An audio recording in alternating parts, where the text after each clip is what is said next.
My mother and I grew up in different cultures. We were both born in Seoul, Korea, but came to America when I was only 3. The way I grew up was different from my mother as she remembers it. My elementary school memory, 1950, June 25, those communists come to South Korea. They took everything. We don't have no food, no clothes, we don't have nothing. Everybody was poor.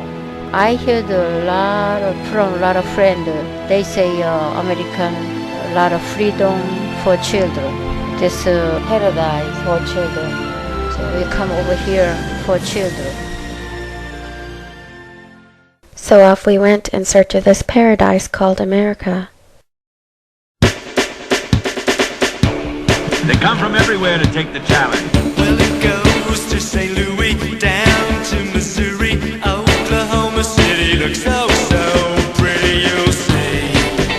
Amarillo, Gallup, New Mexico, Flagstaff, Arizona, don't forget Winona, Kingman, Boston, San Bernardino. Although it wasn't much of a paradise in my mother's eyes, I didn't know any different.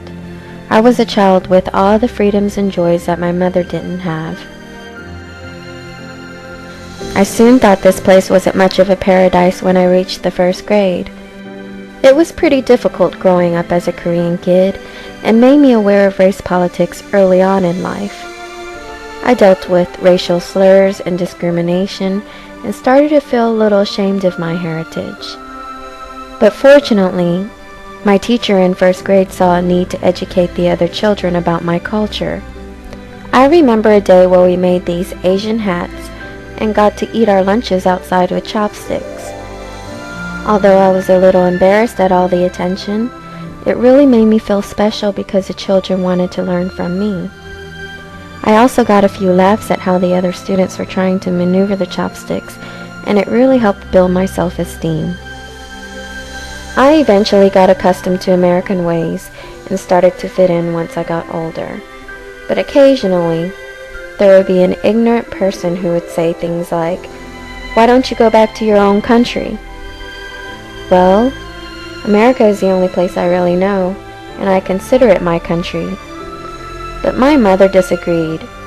We had differences in opinions, which led to conflicts and miscommunication in our relationship.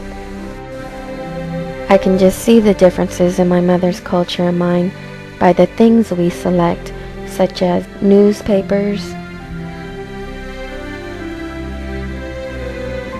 artworks,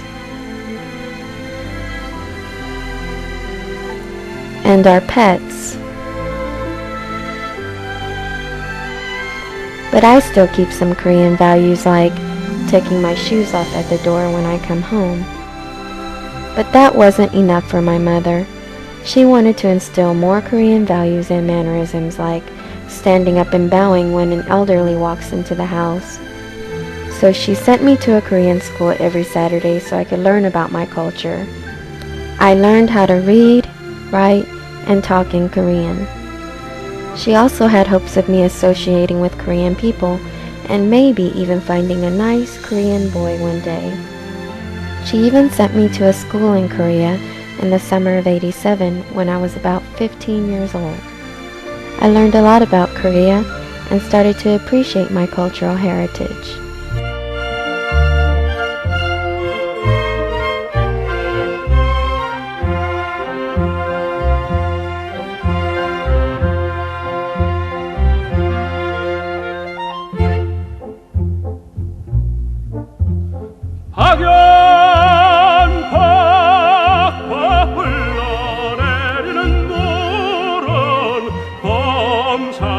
봄사탕으로 한다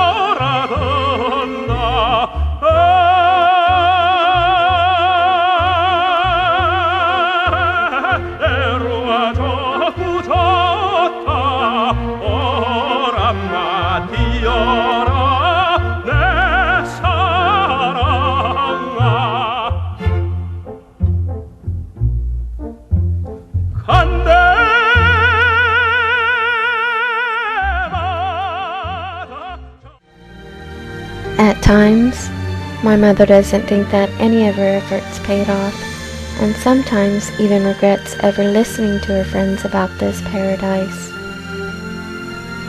As for me, I believe that a paradise is a place where we can accept one another's differences, just like all the different flowers in the world. Sometimes I wonder if I found that paradise, or if I ever will.